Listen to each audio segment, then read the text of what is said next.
Desa itu bernama Desa Cimani Gunderowo, yang dalam bahasa Indonesia berarti air sperma Gunderewo. Suatu nama yang tak lazim untuk suatu desa. Desa itu terletak di suatu pedalaman hutan kota Banten, kurang lebih 150 km ke arah barat dari pusat kota. Sangat jauh dari hiruk-pikuknya kendaraan dan sangat jarang terjamah oleh orang luar. Terbukti dari akses jalan yang masih sangat minim untuk menuju ke sana. Sandra, Balkis, dan Gilang. Mereka adalah reporter dari salah satu stasiun televisi lokal. Mereka diberi tugas untuk meliput desa tersebut, karena ada beberapa laporan masyarakat yang masuk pada pihak redaksi tentang desa tersebut. Setelah sekian lama berkendara, mereka pun menepikan mobil mereka ketika telah menemukan tempat yang mereka cari. Mereka akhirnya tiba di Desa Cimani Gunderewo. Desa itu terlihat sangatlah menyeramkan. Pohon-pohon besar tumbuh mengelilingi desa tersebut. Lolongan anjing sayup-sayup terdengar di dalam kelebatan hutan, memecah keheningan malam. Sungguh, semakin membuat ngeri tempat itu. "Lang, anter dong, gua kebelet pipis nih," ucap Sandra kepada Gilang. "Ya elah, elu, yaudah deh, yuk gua anter," balas Gilang. "Terus gua gimana guys?" ucap Balkis. "Lu diam aja di sini Kis, lu jagain mobil. Siapa tahu ada warga yang lewat, lu kan bisa minta izin sekalian tempat tinggal sama mereka," ucap Gilang. "Tapi gue takut sendirian di sini." "Udah tunggu aja Kis, bentar doang kok." "Ayo cepetan Lang, gue udah kebelet," lanjut Sandra seraya menarik tangan Gilang memasuki hutan. Mereka pun mulai menghilang di balik pepohonan, meninggalkan Balkis sendirian di dalam mobil. Di suatu desa yang sangat menyeramkan, Balkis, gadis kelahiran Bandung 21 tahun yang lalu. Dia memiliki paras yang cantik khas Mojang Kota Kembang dengan kulit yang berwarna putih bersih. Gadis ini memiliki tinggi 159 cm dan berat 42 kg. Payudaranya berukuran 36 B. Juga pinggul yang semok membuat dia sangat menarik setiap kaum Adam yang memandangnya. Balkis memiliki seorang tunangan yang sudah ia pacari semenjak ia duduk di kelas 2 SMA. Umur mereka terpaut 5 tahun. Namun Balkis sangat mencintai tunangannya saat ini. Karena dia tak pernah mau merenggut keperawanan Balkis semenjak mereka pacaran dulu. Paling banter mereka hanya melakukan petting dan blowjob saja. Pria itu sangat menghormati Balkis sebagai perempuan dengan tetap menjaga keperawanan gadis ini. 20 menit sudah Balkis duduk termenung di dalam mobil sendirian. Dia sudah mengerti lagi dengan kelakuan kedua temannya tadi. Mereka pasti tengah bersetubuh di dalam hutan itu. Karena bosan, Balkis pun mencoba untuk berbaring di sana. Namun belum lama dia berbaring, terdengar suara ketukan di kaca samping mobilnya, dan Balkis pun segera menoleh ke asal suara. Dia mendapati sesosok pria paruh baya tengah berdiri di luar mobilnya. Kisamat, panggil saja begitu. Lelaki ini berusia sekitar 86 tahun. Seluruh wajahnya penuh dengan kerutan. Dia memiliki tinggi sekitar 152 cm dan berat 60 kg. Namun dia masih bisa berdiri tegap dalam usianya yang hampir 1 abad itu. Akhirnya Balkis pun menghampiri kakek itu. Dia mengemukakan maksud kedatangannya dan kedua teman-temannya pada Kisamat. Balkis pun meminta sebuah tempat tinggal sementara untuk mereka tinggali selama beberapa hari di desa tersebut. Kisamat pun mengangguk mengerti dan mengajak Balkis ke suatu rumah milik warga tak jauh dari mobil mereka. Balkis mengunci pintu mobilnya, kemudian mengikuti Kisamat memasuki sebuah rumah. Meskipun hanya sebuah rumah yang terbuat dari anyaman bambu, rumah itu cukup nyaman dan layak untuk ditinggali. Akhirnya Balkis pun berterima kasih kepada Kisamat. Sebuah senyum terlukis indah di bibir tipisnya. "Maaf Ki, teman-teman saya sudah lebih dari 1 jam memasuki hutan di sana. Kalau Aki ketemu sama mereka, tolong beritahu mereka kalau saya ada di sini ya Ki. Mereka memakai baju yang sama seperti yang saya pakai ini Ki. Mohon maaf sebelumnya kalau merepotkan," ucap Balkis pada Kisamat. Kisamat hanya mengangguk mengerti, seraya menyuguhkan makanan pada Balkis. Lelaki ini tahu kalau Balkis sedang lapar, dan mereka pun makan bersama malam itu. Meski hanya sekedar makanan yang sederhana, namun cukup membuat Balkis merasa kenyang. Setelah makan, Balkis pun mulai mengambil handphonenya dan menyeting recorder. Dia ingin mengorek informasi desa ini pada Kisamat. Balkis pun melayangkan beberapa pertanyaan pada kakek itu.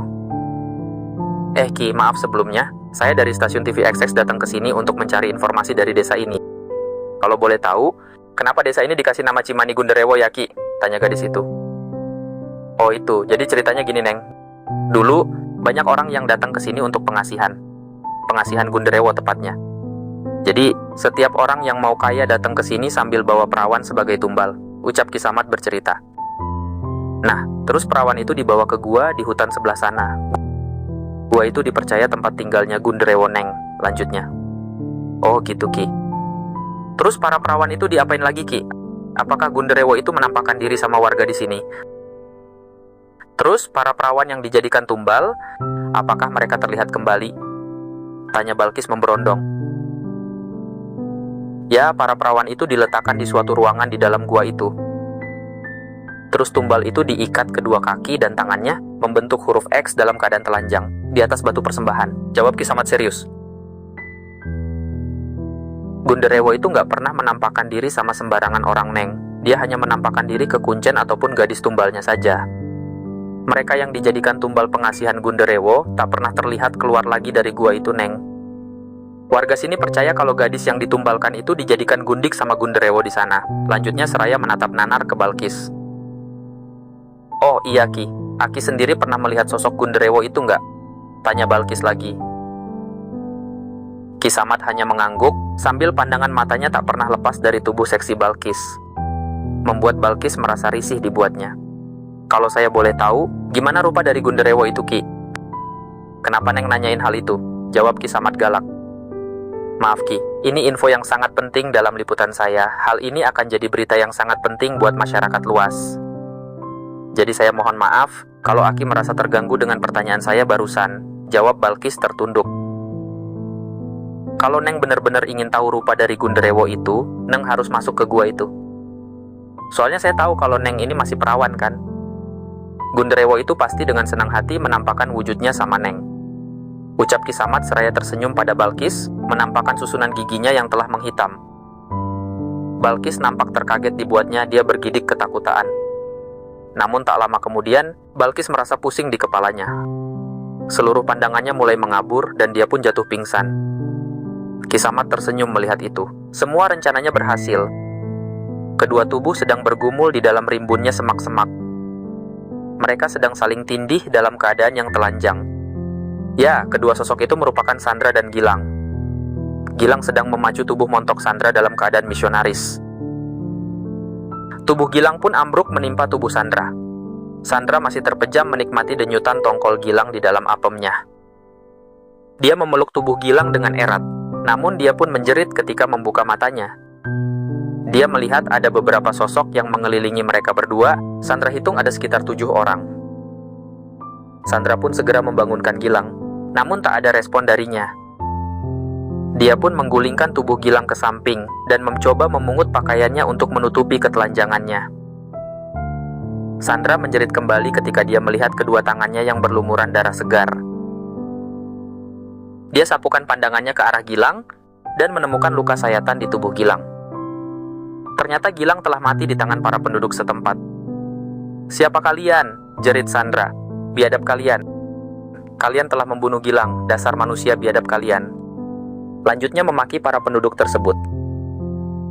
Namun ketujuh sosok yang mengelilingi Sandra tak mengeluarkan sekecap kata pun. Mereka hanya menatap Sandra dengan tatapan lapar. Sebuah senyuman kemenangan mengembang di wajah mereka semua. Lalu secara bersamaan mereka menyerang tubuh telanjang Sandra. "Tidak, mau apa kalian semua biadab? Tolong, tolong, lepaskan. Tolong, tolong," jerit Sandra ketakutan. Namun jeritannya tak berpengaruh apapun pada mereka semua. Dengan sangat bernafsu, mereka mulai menggerayangi tubuh telanjang Sandra. Mereka meremas payudara Sandra dengan sangat kasar. Setiap lekuk tubuh Sandra tak ada yang terlewat dari jamahan tangan nakal mereka. Satu persatu dari mereka mulai melepas semua baju mereka. Dan 7 batang besar mulai terpampang jelas di hadapan Sandra, minta untuk dipuaskan. Sandra bergidik ketakutan melihat ukuran penis mereka. Dia tak sanggup membayangkan apa yang akan segera menimpa tubuh seksinya sebentar lagi. Satu persatu mereka mulai mendekati tubuh telanjang Sandra. Satu demi satu tongkol yang besar telah keluar masuk di vagina dan mulutnya. Satu tongkol yang keluar setelah menyemburkan sperma segera digantikan dengan tongkol besar lainnya. tidak memberi Sandra waktu untuk sekedar menarik nafas. Dia sangat lemah kesakitan dibuatnya. Apemnya mengeluarkan bercak darah, tongkol besar para penduduk setempat itu telah merobek vaginanya. Sandra mulai mendapatkan kesadarannya kembali dan mulai berontak.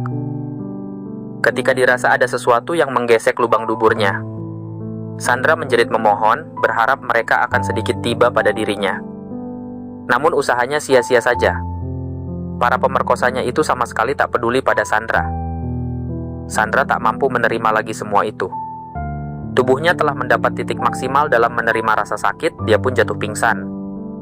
Para penduduk masih terus melakukan aktivitas mereka di atas tubuh Sandra. Mereka sama sekali tak peduli pada keadaan Sandra saat itu. Mereka terus menggenjot dan meremasi tubuh Sandra secara brutal. Seluruh lubang di tubuh Sandra terus-menerus dijejali tongkol raksasa mereka tanpa jeda sedikit pun. Mereka berniat untuk memberikan luka permanen pada tubuh Sandra. 4 jam kemudian mereka baru selesai dengan tubuh Sandra. Seluruh tubuh Sandra dipenuhi dengan bercak sperma yang mengering. Lelehan sperma masih merembes dari dalam mulut, lubang apem, dan lubang duburnya yang menganga lebar. Bercak darah pun masih nampak jelas di kedua lubang tersebut. Setelah puas dengan tubuh Sandra, mereka pun mengenakan pakaian mereka kembali.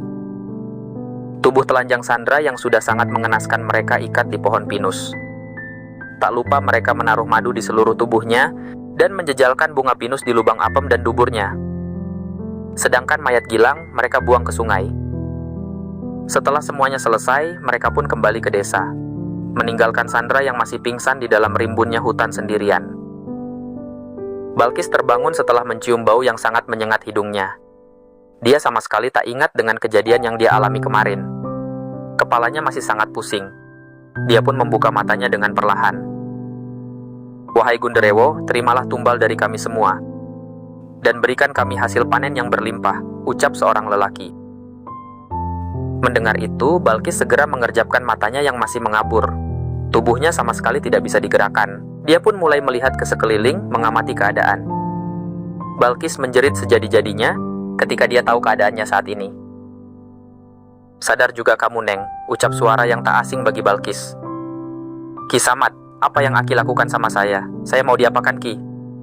"Tolong, tolong," teriak Balkis. "Percuma gulis, gak akan ada orang yang bakalan dengar kamu di sini. Kamu bakalan Aki jadikan tumbal untuk Gunderewo," ucap Ki Samad. "Tidak, apa salah saya, Ki? Tolong, saya gak mau jadi tumbal. Tolong," teriak Balkis. Namun tak ada satupun yang menolongnya. Ki Samad terlihat khusyuk melanjutkan mantera pemanggilan Gunderewonya. Mulutnya komat kamit merapalkan mantra. Dan tak lama kemudian kepulan asap mulai memenuhi ruangan gua tersebut. Balkis meronta, dia mencoba untuk melepaskan dirinya. Gadis cantik itu tengah terbaring di atas sebuah batu yang datar. Kedua tangan dan kakinya diikat ke setiap sudut batu itu. Tubuh seksinya itu tak tertutupi sehelai benang pun, ia telah telanjang. Vagina dan payudaranya terpampang dengan sangat jelas, membuat orang ingin segera menyantap dan menjamah bila melihatnya. "Siapa yang berani membangunkanku?" Sebuah suara geraman menggema di gua tersebut. "Ampun Gunderewo, saya Ki Samad," jawab Ki Samad sambil membungkuk. "Ah Ki Samad, apa gerangan kamu sampai berani mengganggu tidur lelapku?" lanjut Gunderewo itu. "Ampun, saya bawa tumbal baru buat Akang. Saya cuma minta ditukar dengan hasil panen yang melimpah 2 tahun ke depan." Gunderewo itu pun mengalihkan pandangannya pada batu persembahan. Dia tersenyum lebar ketika melihat sosok gadis perawan berparas ayu terbaring di atasnya. Dia kemudian tertawa dengan sangat menggema. "Tumbal yang bagus, Samad.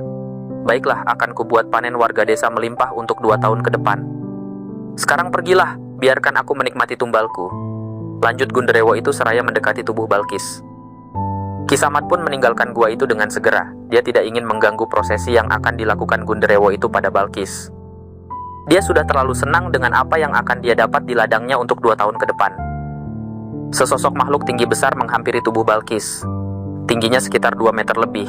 Badannya berwarna hitam legam, dengan bau yang sangat menyengat tercium di seluruh tubuhnya. Bulu hitam kasar menghiasi seluruh tubuh makhluk itu. Sepasang mata merah yang menyala menatap nanar pada Balkis. Taring tajam pun menghias di bibir tebalnya. Balkis terbelalak tak percaya melihat sosok di hadapannya sekarang. Dia berontak lebih keras, mencoba untuk melepaskan ikatan di tubuhnya. Balkis menjerit sejadinya, meminta pertolongan kepada siapapun yang bisa mendengarnya. Namun semua usahanya itu nihil. Tak ada seorang pun yang berani masuk ke gua tersebut. Melihat mangsanya terikat tak berdaya, membuat tongkol Gendorwo itu menyembul keras. Batang tongkolnya sangat besar dan panjang. Balkis bergidik ketakutan melihat tongkol Gunderewo itu. Balkis mulai menangis karena saking takutnya pada makhluk itu. Gunderewo itu mulai tak sabar, ingin segera menikmati tubuh Balkis. Dia mulai menjamah tubuh telanjang gadis itu. Tangannya segera menggerayangi tubuh seksi Balkis dengan perlahan.